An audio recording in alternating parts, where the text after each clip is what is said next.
한 주간 잘 지내셨습니까? 네. 말씀과 함께하는 한 주간, 또 주님과 동행하는 한 주간, 그런 행복한 한 주간이 되었지요.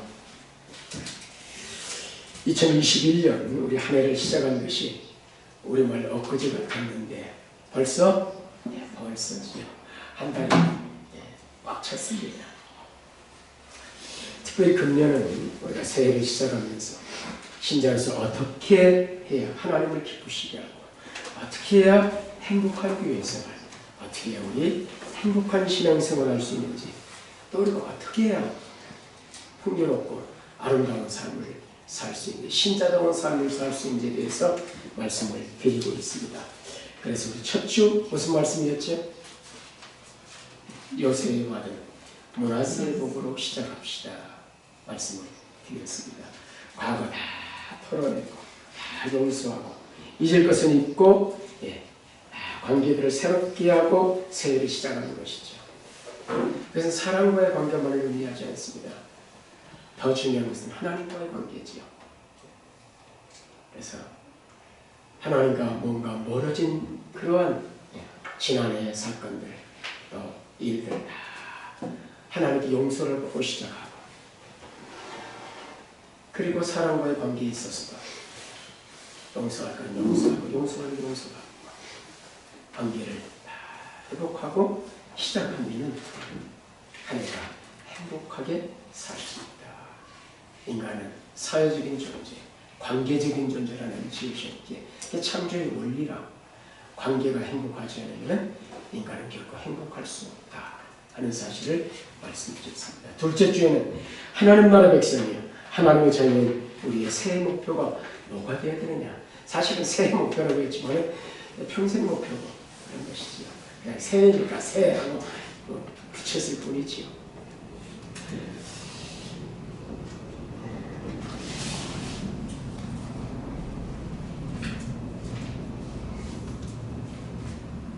신자들은 우리 주님께서 가르친 기도가 단순한 그냥 경건을 위한 기도가 아니라 더 큰 의미를 가지고 있다는 사실 말씀드리죠. 그 당시의 배경과 함께 이 기도문이 어떤 의미가 있었는지, 그래서 주님의 이 공동체의 비전 선언문이, 그리고 그렇게 살기 위해서 그렇게 기도해라, 그게 너의 목표라고 말씀하시는 거죠. 이것이 너의 비전이 되어야 된다. 우리 공동체의 비전, 하나님 나라의 비전.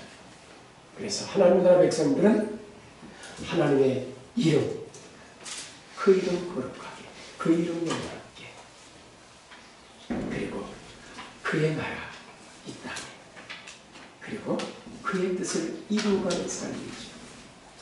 이것이 너희의 목표가 되어야 된다. 너희의 비전이 된다. 그래서 우리 새해를 시작하면서 어떤 비전을 가지고 시작할 것인가. 여러 목표를 가지고 시작하지만 특별히 신자로서, 하나님 나라 백성으로서 가져야 될 비전 무엇인가 말씀을 드렸습니다. 우리 세 번째 주에는 우리 주님께서 어찌 기도하시는가 살펴보면서 특별히 습관을 따라 기도하셨던 예수님의 모습을 우리가 새기면서, 예수님마저도 하나님의 아들이셨던 예수님마저 인간의 몸을 입고 이 땅에 오셨을 때 그리 기도하셨다면 우리는 얼마나 기도가 더 필요하겠는가. 그래서 우리도 주님처럼 그렇게 습관을 따라 기도하자. 그래서 9시 되면 토요일 9시, 또 한 주간 9시, 할 수만 있으면 매일 9시.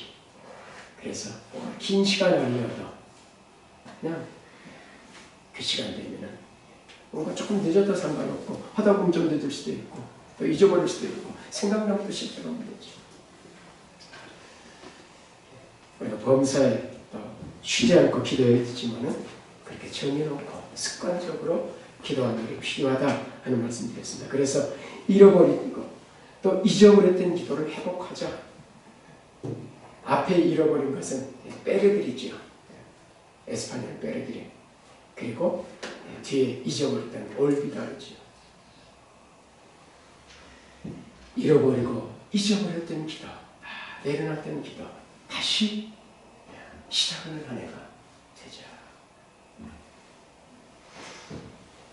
그리고 지난주 네 번째 주에는 들려진 하나님의 말씀이 각기 다른 결과를 보였던 씨 뿌리는 비유. 이 비유를 통해서 주님이 말씀하신 너희가 어떻게 말씀을 들을까 스스로 상가하라. 스스로 상가하라. 다른 번역은 스스로 조심해라. 그렇게 번역했지만 더 큰 의미를 담고 있는 말씀이지요.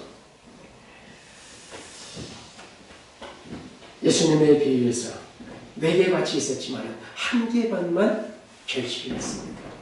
좋은 땅에 떨어지는 밭. 오늘 그 결실하는 좋은 밭이 어떤 밭인지를 좀 더 구체적으로 말씀을 드리려고 합니다. 성경의 사례들을 살피면서 도대체 우리가 이 좋은 밭의 말씀이 떨어진다는 것이 도대체 뭐냐? 결실한다는 도대체 무엇이냐? 스스로 이제 이 상가 말씀을 듣는 게 어떤 것인가에 대해서 좀 바른 말씀 듣기, 어떻게 듣는 것이 설교를 바르게 듣는 것인가 하나 중요한 말씀을 드리려고 합니다. 오늘은 이제 그래서 데살로니가 교회의 모범을 살피려고 합니다. 오늘 살펴볼 이 데살로니가 교회는 바울이 디모데와 함께 제2차 선교 여행 중에 2번째로 유럽에 설립한 교회입니다.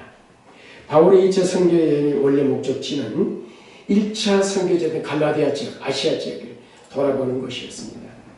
그런데 성령께서 강권적으로 그들을 인도하시죠. 때로 우리 삶에도 이런 일이 있어요. 성령께서 이걸 맡고 이쪽으로 방향을 틀게 하실 때가 있어요. 그래서 신자들은 이 성령에 민감한 삶을 사는 게 필요하죠.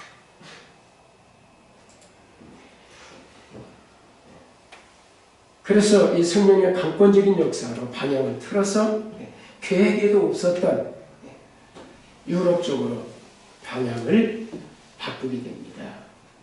그래서 유럽의 복음이 전해지고 교회가 세워지게 되는데 유럽의 첫 번째 교회는 마게도니아의 첫 성인 빌립보에 세워집니다. 아시아에서 배를 타고 빌립보에 도착한 바울이 기도처를 찾다가 예전 성경은 자주장사, 지금은 뭐 염색제 뭐라고 지금 개혁 성경인데 이제는 자주장사죠. 루디아를 만났고 그녀의 집에서 예배를 드리면서 빌립보 교회가 탄생합니다. 초대교회 때는 다 시작이 가정입니다. 가정집에서 예배를 드리고 교회가 시작이 됐습니다. 그러나 바울은 빌립보에 오래 머물지 못하고 그곳을 떠나야 됐습니다. 그곳에 점치는 그 귀신 들린 한 여종을 고쳐준 일이 있는데 그 일로 인해서 매를 맞고 감옥에 들어갔죠. 감옥에 들어가서 그 고통 속에서 매 맞은 상처의 아픔 가운데서 하나님께 기도하고 찬송하죠. 하나님의 기적적인 사건으로 문이 열리고 간수와 회개고 돌아오는 사건이 일어나면서 풀려나게 되는데 문제는 그 일로 인해서 그곳의 로마 관리들로부터 빌립보를 떠나라 하는 그런 추방명을 받게 됩니다. 왜냐하면 바울이 있으면 또 소요가 일어날까 해서 이제 이 빌립보 시를 떠나달라 그렇게 요청을 해서 이제 그곳을 떠나게 되죠. 그래서 바울이는 빌립보를 떠나야만 했고 그래서 도착한 곳이 바로 데살로니가였습니다. 오늘 우리가 살펴볼 데살로니가. 사도행전 16장 40절 17절에 이렇게 말씀해요. 17장 1절에 들려주시면 두 사람은 오게사나와 루디아의 집으로 들어가서 형제들을 만나보고 위로하고 가니라. 그들이 암비볼리와 아볼로니아로 다녀가 데살로니가 이르니 거기 유대인의 회당이 있었다 그랬죠. 자, 우리 지도 한번 보도록 하죠. 지도. 지도가 띄어졌나요? 앞에 띄어졌나요? 네. 제가 안 띄어졌습니다. 지금 바울의 2차 선교여행 여행 노선을 그리는 지도입니다. 오른쪽에 보면은 오른쪽 시리아 그쪽 밑으로가 유대가 있죠. 그쪽에 이제 예루살렘이 있고 쭉 올라가다 보면 시리아 위에 안디옥이 나와요. 여기가 이제 이방인의 첫 교회죠. 안디옥 교회에서 바울과 바나바를 파송했고 그래서 1차 선교여행을 마치고 2차 선교여행은 바나바와 바울이 대판 싸우고 갈라지면서 이제 이 바울은 디모데를 데리고 2차 선교여행을 떠나게 됩니다. 그래서 안디옥이 출발해가지고 안디옥이 두 군데 나오는데 바로 출발한 것은 파송한 곳이 안디옥은 바로 시리아 위쪽에 있는 안디옥. 여기 쭉 올라가서 무시아 아시아 쪽에 그쪽에 성령께서 계속 이제 이 아시아 쪽에서 복음을 전해 그랬는데 성령이 계속 막기 때문에 그리고 유럽 쪽으로 인도하기 때문에 거기서 배를 타고 이제 네아폴리로 가서 그리고 빌립보에 도착합니다. 이 빌립보 성이 이제 이 마게도냐의 첫 성이라고 해요. 첫 성이 가장 큰 성이라 하기도 하고 첫 번째 성.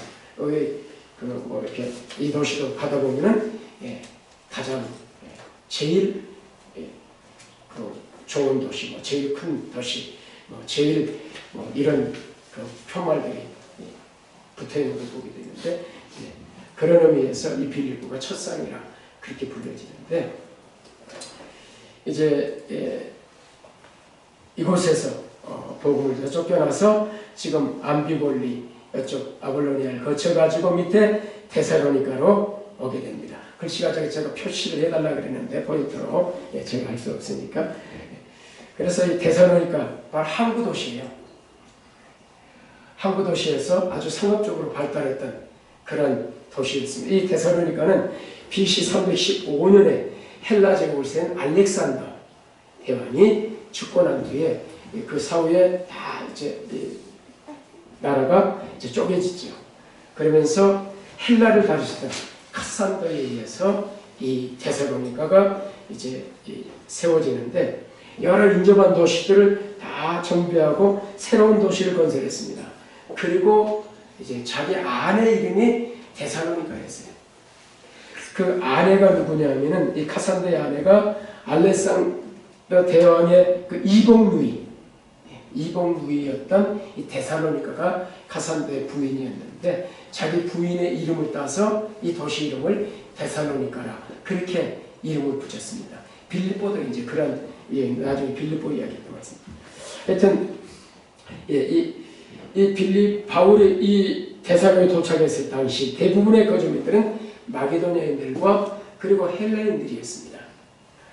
거기 17절에 보는 것처럼 유대인의 회당이 있었던 것을 볼 때 상당한 그 유대인들이 거기에 살고 있지 않았는가.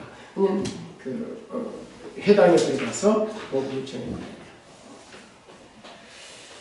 그래서 이 바울은 데살로니가에 들어가서 그 관례들 습관대로 이 회당에 들어가서 성경을 가지고 강론을 하면서 이제 뜻을 풀어서 말씀을 전합니다. 사도행 11장 2절에 3절에 이 말씀이 나오는데요. 바울이 자기의 관계대로 그들에게로 들어가서 지금 데살로니가로 들어간 거죠. 새 안식일에 성경을 가지고 강론하며 뜻을 풀어 그리스도가 해를 받고 죽은 자 가운데서 다시 살아나야 할 것을 증언하고 이르되 내가 너에게 전하는 예수가 곧 그리스도라 하고 말씀을 전합니다. 여기 이제 이 성경은 아직 신약이 완성되지 않을 때 그래서 구약 성경을 이야기해요. 그래서 구약 신약에 지금 나오는 설교 이야기할 때는 다 구약 성경을 가지고 설교하는 겁니다. 구약이 이 말씀이 바로 그리스도라. 바로 이 말씀이 의미하는 게 그리스도다. 그래서 성경은 그리스도를 보여주지. 구약은 바로 약속된 그리스도를 말씀하고 있기 때문에 이 구약을 통해서 이제 예수님 누구신가 하는 걸 전하게 됩니다. 그래서 이게 텍스트가 어떤 겁니까? 설교의 텍스트는 언제나 성경입니다. 성경을 떠난 이 텍스트를 떠난 설교 바람직하지 않은 것이죠. 항상 말씀 중심, 성경이 중심이 되는 거죠. 성경이 텍스트가 돼요. 그리고 이 성경을 가지고 뜻을 풀어서 그 뜻을 풀어주는 거예요. 지금 뜻을 이제 풀기 위해서 오늘 본문의 말씀이 뜻을 풀기 위해서 배경을 좀 살피는 거예요. 배경을 이해해야 그 의미들이 다가오게 돼요. 그래서 강론했다. 그래서 어떤 목사님은 설교를 하면 강론이라고 해야 된다. 성경에 강론이라고 했으니까 강론, 강의하고 제가 논하는 것이죠. 어쨌든 여기 바울이 이렇게 성경을 가지고 말씀을 전했을 때 반응이 있어요. 그 중에 경건한 헬라인의 큰 무리와 적지 않은 귀부인들이 마음을 열고 말씀을 받아서 예수를 구세주로 믿고 주님께로 돌아오게 됩니다. 회심의 역사들이 일어나게 돼요. 이어지는 4절 보세요. 그 중에 어떤 사람 곧 경건한 헬라인의 큰 무리와 적지 않은 귀부인도 고난을 받고 바울과 실라를 따르게 됐다. 그래서 바울은 이 회심자들과 더불어서 이제 교회를 세우죠. 이게 바로 데살로니가 교회입니다. 그래서 유럽의 빌립보에서 두 번째 세워진 데살로니가 교회예요. 그런데 바울은 이곳에 오래 머물 수가 없었어요. 바울을 시기하는 유대인들이 불량배들을 동원해가지고 소동을 일으켰습니다. 그래서 밤중에 피하는 걸 아주 긴급했던 것 같아요. 불량배들을 동원해서 문제를 일으키기 때문에. 그래서 데살로니가 형제들 그러는데 성경에서 형제들이라는 표현입니다. 지금. 그래서 이 형제들, 교인들, 데살로니가 지금 시작된 교인들이죠. 즉 데살로니가 교인들이 바울 일행을 데살로니가 바로 밑에 있는 도시 베레아로 긴급하게 피신을 시키게 됩니다. 이어지는 5절과 그리고 10절 말씀을 보게 되면요. 5절 그러나 유대인들은 시기하여 바울이 복음 전하 그를 따르는 사람이 있게 되니까 자기 해당 쪽에 있는 사람들이 주로 그쪽으로 이제 공격을 하는데 이들이 가만히 있을 수가 없죠. 그래서 박해가 시작된 것이죠. 저자의 어떤 불량한 사람들이고 때를 지어 성을 소동하게 하여 야손의 집에 침입하여 그들을 백성에 끌어내려고 찾았다. 10절 밤에 형제들이 곧 바울과 실을 베레아로 보내니 아주 급하게 보내죠. 밤에 보내는 때 아주 긴급하게 피신을 시킨 거죠. 바울은 이렇게 이 부득이한 사정으로 그곳에 오랫동안 머물지 못하고 떠나게 됐는데 이 떠난 뒤에 데살로니가 교인들의 상태가 어떤지 궁금하고 늘 염려가 돼요. 이렇게 자녀들을 이렇게 멀리 두고 있는 부모들. 그 박지원 집사님, 김덕 집사님 딸 가을이가 왔잖아요. 원래 이제 그 방학하고 바로 성탄절 전후로 해서 5개월 원래 기도 제목 물었을 때 그 기도 해달라 그랬었는데 아이가 오지 말라고 그랬다고 코로나가 너무 심해져가지고 그냥 안 오는 게 좋겠다. 그래가지고 오지 말라고 그랬더니 기도하지 말라고 그러더라고요. 기도 이제 중단했죠. 나중에 또 다시 이제 너무 보고 싶으니까 너무 보고 싶다고 그러니까 갑자기 그날 표 끊어가지고 왔다. 갑자기 오게 된 거예요. 너무 보고 싶으니까. 그렇게 한국에 자녀가 있으면은 늘 염려가 되죠. 제가 애들 결혼시키고 난 뒤에 두 짐이 하나만 결혼시키다 한 짐이 내려졌었어요. 한 짐은 아직도 한 짐이 있더라고요. 둘 다 하고 나니까 짐이 팍 내. 걱정할 일이 없어요. 신랑이 있겠다. 사람은 아내 있겠다. 처갓집 있겠다. 시댁 있겠다. 걱정할 일이 없어진 거예요. 굉장히 편해요. 근데 안 그랬을 때는 다른 마음이 쓰이죠. 바울이 이렇게 지금 태어난 게 얼마 되지 않은 거예요.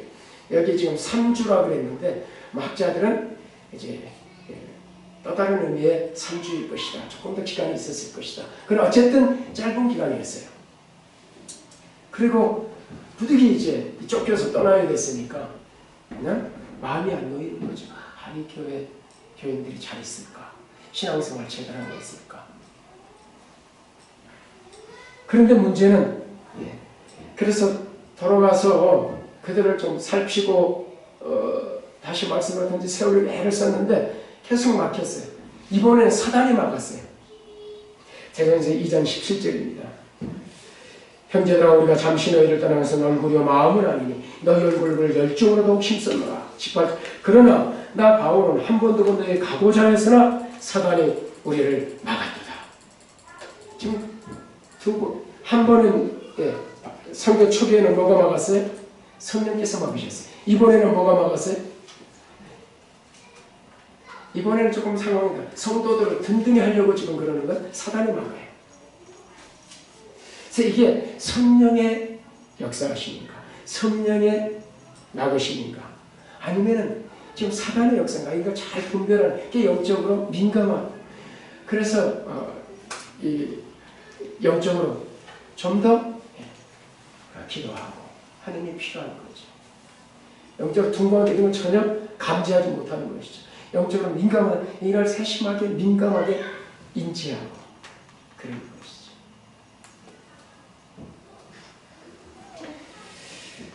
그래서 바울은 가고 싶은데 갈 수 없으니까 이제 다른 방법을 쓰죠. 그래서 바울을 대신해서 그 믿을 만한 사람 디모데를 보내게 됩니다. 내가 갈 수 없으니까 네가 가거라. 교회 형편을 좀 살펴봐라. 그래서 어떻게 해야 될 것인지 잘 자라고 있는지 한번 가서 봐라. 그래서 이 디모데가 지금 바울을 대신해서 이제 데살로니가로 가게 됩니다. 베레아에서 아덴으로 갔다가 아덴에서 지금 그쪽으로 보냈거든요. 보내고 아테네 지역. 그리고 이제 자기는 고린도로 가요. 고린도에서 만나자 이렇게 해가지고 이제 디모데가 돌아옵니다. 데살로니가에 돌아와가지고 상황을 보고해요. 가서 살폈더니 이러이러하더라 하고 보고해요. 그 보고를 듣고 쓴 편지가 바로 데살로니가 전서입니다. 대부분의 서신들이 그러한 이제 배경들을 가지고 있어요. 편지를 쓸 때는 어떤 상황들이 있어요. 그래서 상황을 이해해야 돼요. 상황을 이해하지 못하고 배경을 이해하지 못해서 성경을 읽으면 자칫 해석을 잘못하는 겁니다. 그래서 이러한 배경 가운데서 지금 들어보니까 디모데로부터 그 이야기를 전해 듣고 나서 굉장히 즐거웠어요. 바울은 아주 기뻤어요. 왜냐하면 너무 좋은 소식. 물론 문제가 되는 문제도 있었습니다. 데살로니가전서는 재림에 관한 그들이 종말론이 잘못되어 있어서 그래서 종말론에 관한 이야기 그들을 바로잡는 내용이 나와 있거든요. 일하기 전에 먹지도 말라. 왜냐하면 좀 오신다 그래가지고 일하기를 피하고 이제 너무 극단적인 종말론으로 흘렀기 때문에 이런 문제들을 바로잡지요. 그러나 어떤 면에서 또 그러한 종말론과 그런 삶 때문에 아주 경건한 삶을 살고 아주 그들의 삶이 고무됩니다. 아주 신실하게 살아가요. 그래서 바울이 아주 기쁨으로 물론 염려되었지만은 기쁨을 가지고 이 세상의 전사를 쓰게 됩니다. 그래서 시작부터 칭찬으로 시작이 돼요. 1장, 대전서 1장 3절, 6절이고 8절입니다. 너희 믿음의 역사, 사랑에 쓰고 우리 주 예수 그리스도에 대한 소망이 있는 우리 하나님 앞에서 끊임없이 기억한다. 내가 들으니 너희들이 이렇게 살고 있다고 그런다. 그러니 내가 너무 좋다. 끊임없이 내 이 말을 기억하면서 위로를 받고 힘을 얻는다. 6절에 또 너희는 많은 환난 가운데 성령의 기쁨으로 말씀을 받아 우리와 주를 본받는 자 되었으니 그들은 바울과 주님을 본받는 삶을 지금 살아가죠. 제자의 삶을 살고 있는 것이지요. 그러므로 그 결과 주님을 본받는 그런 삶을 살았기 때문에 어떤 결과 그러므로 너희가 마게도냐와 아가야 위에 있는 쪽이 큰 지도에 봤던 데가 마게도냐고 밑에 있는 데가 지금 아가야거든요. 아가야 쪽에 이제 밑으로 쭉 내려가면서 고린도가 있고 이렇게 되는데 어쨌든 거기 마게도냐 그 큰 지역 쪽에 이들이 믿는 자의 본이 된 그런 교회였다는 거죠. 그런 교회들이었고 8절 주의 말씀이 너희로부터 마게도냐와 아가야만 들릴 뿐 아니라 하나님을 향하는 너희 믿음의 소문이 각처에 퍼졌으므로 우리는 아무 말 할 게 없다. 다른 말 할 게 없다. 너희들이 너무 잘하고 있으니까. 그래서 너희 소문이 이 마게도냐 아가야만 아니라 다른 데까지도 그 소문이 각처에 퍼졌어. 이게 바로 결실이지요. 좋은 밭에 떨어져서 지금 그 말씀이 결실을 해요. 참으로 아름답고 멋진 아주 모범적인 교회, 본받고 싶은 교회죠. 자, 우리도 이런 교회 되기를 소망해요. 사랑과 믿음, 소망이 있는 교회죠. 아주 주님을 본받는 교회, 믿음의 소문이 정말 좋은 교회로 소문이 나는 거예요. 그래서 교회 개척 설립 예배를 드릴 때 설교를 맡으신 목사님들이 주로 본문을 잡는 게 이 본문이에요. 그래서 그 새로 설립되는 교회가 이 대사로의 교회처럼 믿음의 역사, 사랑의 수고, 소망이 있는 모든 믿는 자의 본이 되는 그런 교회가 되십시오 하고 교회 설립 때 주로 설교 본문을 많이 삼고 그런가 하면 교회들이 연중 표어로 이런 표현을 삼는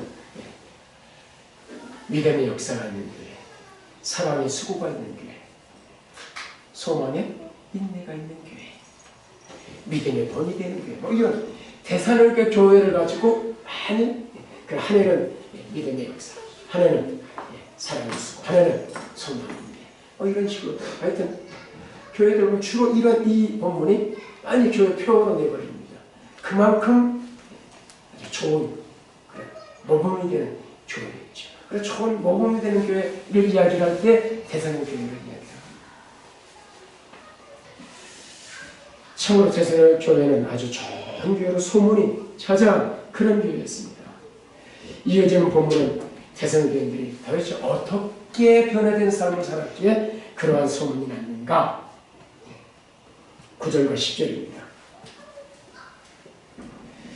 그들이 우리에 대해 스스로 말하기를 우리가 어떻게 너희 가운데 들어갔는지와 너희가 어떻게 우상을 버리고 하나님께로 돌아와서 살아계시고 참되신 하나님을 섬기는지와 또 죽은 자들 가운데 다시 살리신 그의 아들이 하늘로부터 강림하신 것을 너희가 어떻게 기다린지를 말하니 이는 장래에 노하심에서 우리를 건지시는 예수시니라.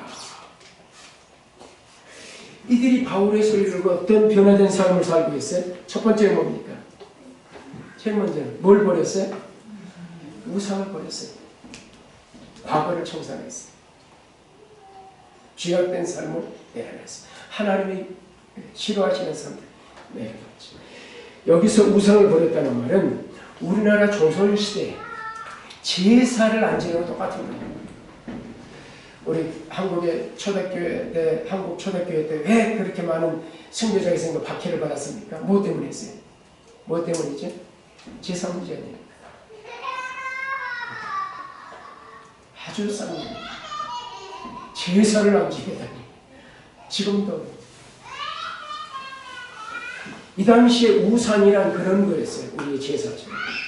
그냥 단순하게 절에 가고 이러는 차원의 그런 그 우상이 아니에요. 삶과 밀접한 관계를 갖고 있는 게 우상이에요.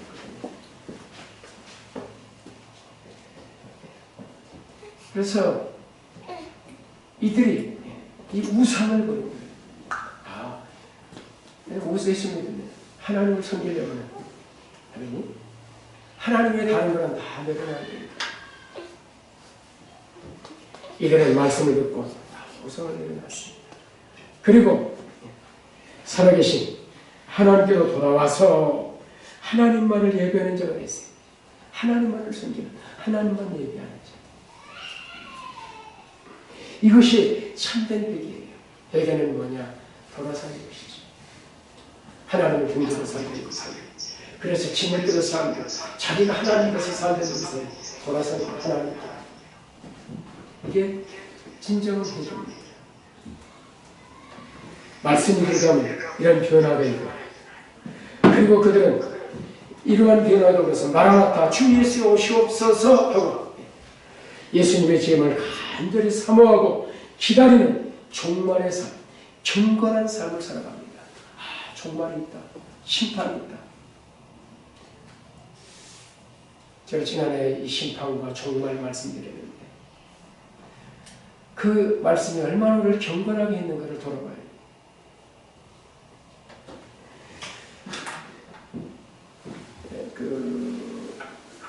다윗은 이단들에게 많은 문제가 있지만 이단들의 특징은 종말을 강조하죠.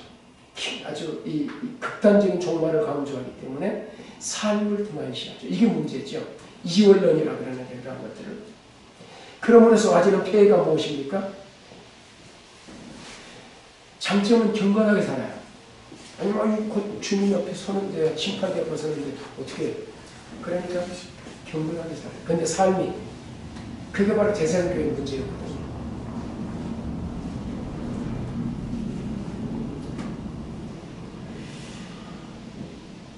그래서 그들의 이 경건한 삶, 주님을 닮아가는 삶, 기도하고 말씀 붙잡고 살고 이러한 사람들이 점차 주변의 사람들을 보면서 뭔가 다르네 자꾸 소문나기 시작해서 그 소문이 주변에 퍼지기 시작한 거죠. 그들의 믿음이 소문나기 시작한 거예요. 저들은 다 우리 한국교회 초대교회 그러지 않았습니까? 예수 믿는 사람은 진실한 사람, 믿을 만한 사람.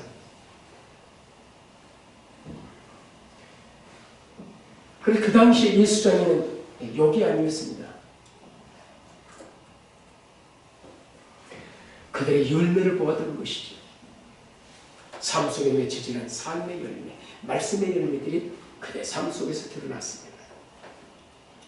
그렇다면 이 데살로니가의 삶을 송두리째 바꿔놓은 일이 어떻게 가능했는가? 오늘 이걸 말씀드리는 거예요.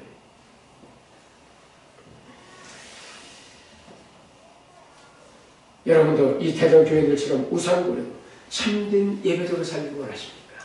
여러분도 예수의 강림을 기다리며 종말의 신앙을 가지고 믿음의 역사, 사랑의 수고, 소망의 인내를 가지고 믿는 자의 본이 되는 삶.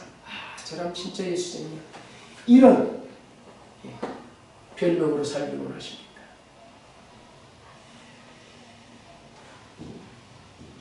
사람은 마음에 소원이 있어요.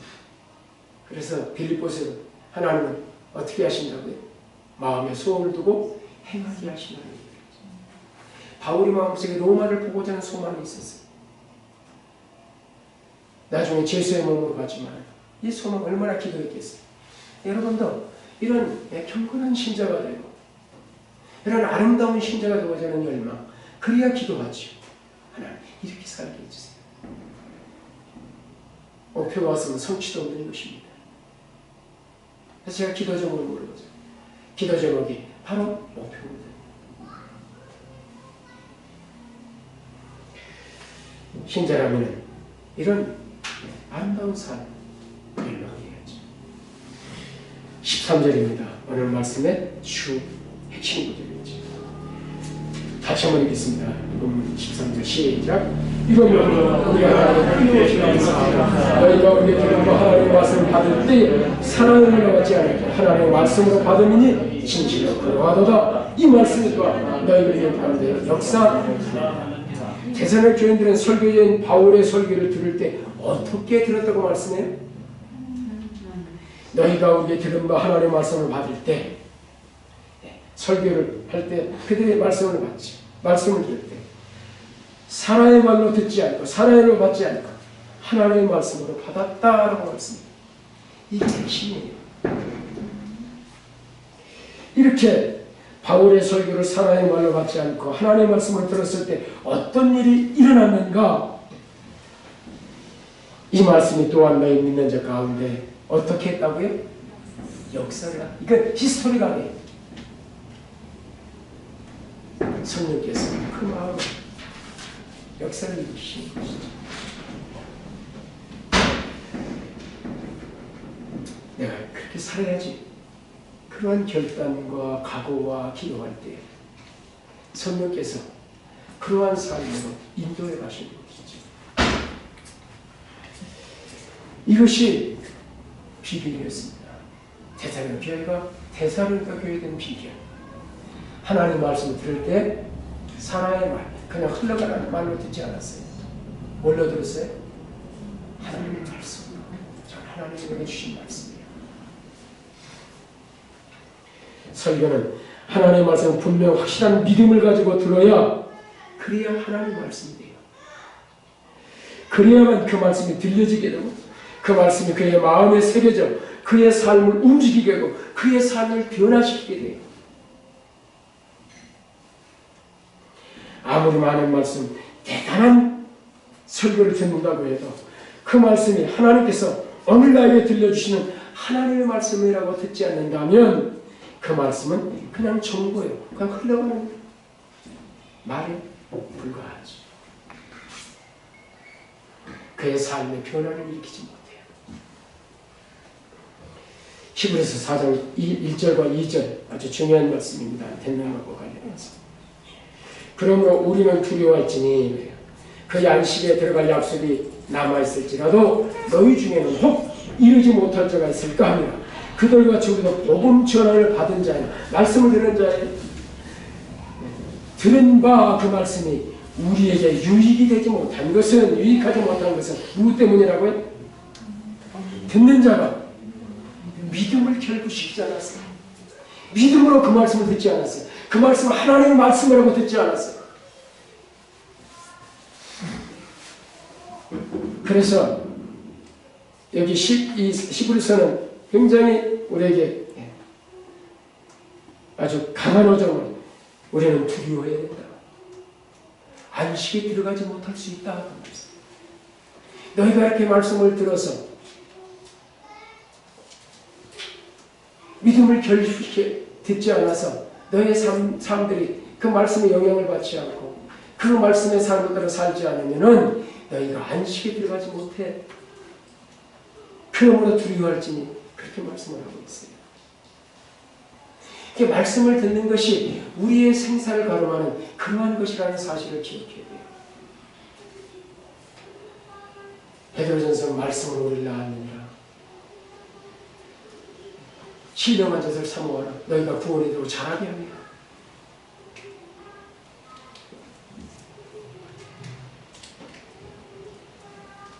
설교를 대충대충 듣는 것을 두려워하는 말씀을 하고 있는 것이죠. 설교를 가볍게 듣는 것을 두려워. 사람의 말을 듣는 것, 그걸 두려워. 조심해요. 여러분 지금 이 설교를 어떻게 듣고 있습니까? 믿음을 결부시키면서 믿음으로 아주 하나님의 말씀, 내게 주신 말씀에 그렇게 하나님의 말씀으로 듣고 있습니까? 아니면 하지만 모목상하는 그냥 단순한 설교예요. 그렇게 듣고 있어요.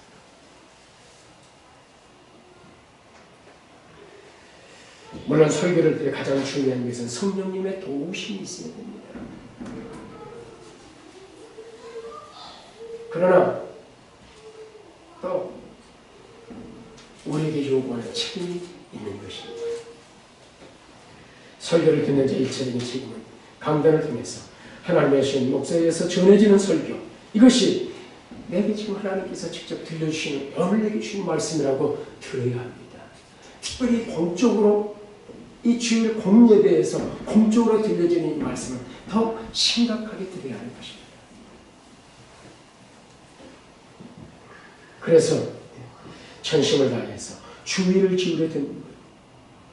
이것이 예수님께서 말씀하신 너희가 어떻게 설교를 삼가? 하며 스스로 삼가해서 들어라 말씀하셨죠. 그렇게 들으면은 네 번째가 좋은 밭이 됩니다. 그렇게 듣지 않으면 1, 2, 3번 밭 그런 밭이 됩니다. 그렇게 말씀하셨죠. 그래서 지금 성경은 듣는 자의 책임, 성령께. 그래서 설교를 듣기 전에 왜 미리 와서 기도합니까? 무슨 기도합니까? 성령님, 제 마음을 들었어요. 말씀 들을 때 이렇게 듣게 해주세요. 그래서 목사를 위해서 기도하고 함께 말씀을 들은 교우들을 위해서 기도하고 이렇게 말씀을 열어놓고 하나님 말씀 듣게 해다. 그래서 기도하기 위해서 일찍 나오는 거 아닙니까? 미리 나와서 기도를 준비하는 그런 거 아닙니까? 그게 신도의 책임인 것이죠. 듣는 자의 책임. 말씀을 듣기 위해서 기도하고. 하나님께서 설교를 해주는 설교를 듣고 그 말씀으로 사는 말씀을 듣는 자로 부르셨어요. 목사는 하나님의 말씀을 전하는 자로 부르셨어요. 영광스러운 그런 직분이에요. 그런데 듣는 것도 직분이에요.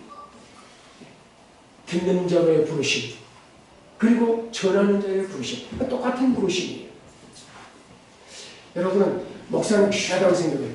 말씀을 듣는 것도 귀한 것이에요. 아멘? 나를 하나님 말씀 듣는 자로 부르셨고, 저는 말씀을 전하는 자로 부르셨어요. 사실 저는 이 말씀을 준비하면서 끊임없이 들어요. 그러지 않습니까? 이 설교 준비하면서 이 주일에 듣잖아요. 그리고 전하는 자가 돼요. 목사의 특권이죠. 그러면서 여러분이 나를 듣는 자가 부르셨구나, 영광스러운 부르심이구나, 이 생각을 하시면 됩니다.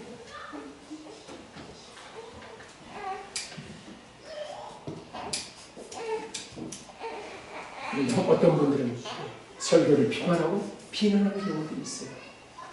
나중에 이제 그런 부분들 좀 말씀드릴 텐데, 그러나 하여튼 그렇다면 그 말씀을, 하나님의 말씀을 할 때 결국 그 비난과 비판은 누구에게 가는 것일까?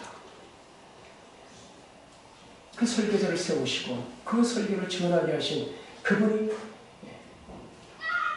누구신가? 최종적인 권위자가 누군가? 이런 생각을 사람들이 잘 하지 않아요. 서로 말씀드립니다. 그냥 툭툭 던지는 말들이 함부로 던지는 말이 아니라,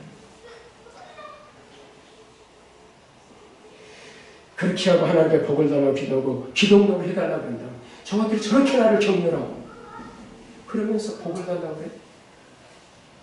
그러시지 않겠어요? 그렇게 지금 설교를 들으면서 예배를 드렸다고 할 수 있겠어요? 예배는 무엇입니까? 하나님을 최고로 존중해 드리는 게 좀 예배예요. 그런데 그렇게 하나님을 무시하면서 예배를 드린다면 그 예배가 드려지겠는가? 그런 생각을 하지 않는 것이죠. 그래서 툭툭 던집니다. 그것이 어떤 의미인지 잘 모릅니다.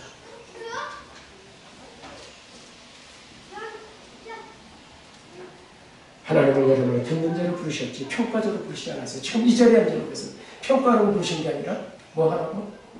듣는 자. 그 말씀을 하나님의 말씀으로 받으라고 이 자리에 부르신 것이죠. 이 사실을 기억하고 이 자리에 있어야 되는 것입니다.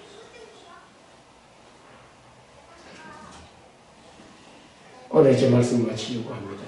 새해, 저와 여러분 평생 이 태산의 교회들처럼 목사의 삶을 하나님의 말씀으로 사랑으로 받지 않고 하나님의 말씀으로 받는 여러분이 되시기를 바랍니다.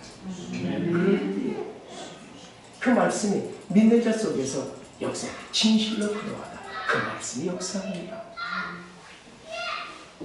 이 말씀을 기억하시면서 조언과 결실하는 열매 맺는 성도. 그래서 태산의 교회처럼 사랑의 수고, 믿음의 역사, 소문이 믿음의 소문이다. 그런 아름다운 교회들이 되시기를 주의 이름으로 축원합니다. 말씀을 마칩니다. 이름으로 우리가 하나님께 끊임없이 감사하며 너희가 우리에게 들은 바 하나님의 말씀을 받을 때에 사랑을 받지 않으며 하나님의 말씀으로 받는 진실로 그러하라. 이 말씀에 또한 너희 믿는 자 가운데서 역사하느니라. 하나님 그렇습니다. 설교자로 부르신 것처럼 말씀을 전하는 자로 부르신 것처럼 또한 해준 말씀을 듣는 자로 부르셨습니다. 이 또한 영광스러운 부르신 것을 기억하면서 하나님을 존중하며 이 말씀을 들을 수 있도록 인도해 주옵소서. 사람의 말이 아니라 하나님의 말씀으로 들을 때에 그 말씀이 세상의 성도들을, 삶들을 변화시켰다처럼 이 말씀들이 우리 삶을 변화시키는 역사들이 일어나게 하여 주옵소서. 무엇보다 이제 말씀을 들을 때에 이 자세가 변하는 교회가 되게 해 주옵소서. 감사합니다. 예수님의 귀하신 이름으로 감사하며 기도하옵나이다. 아멘.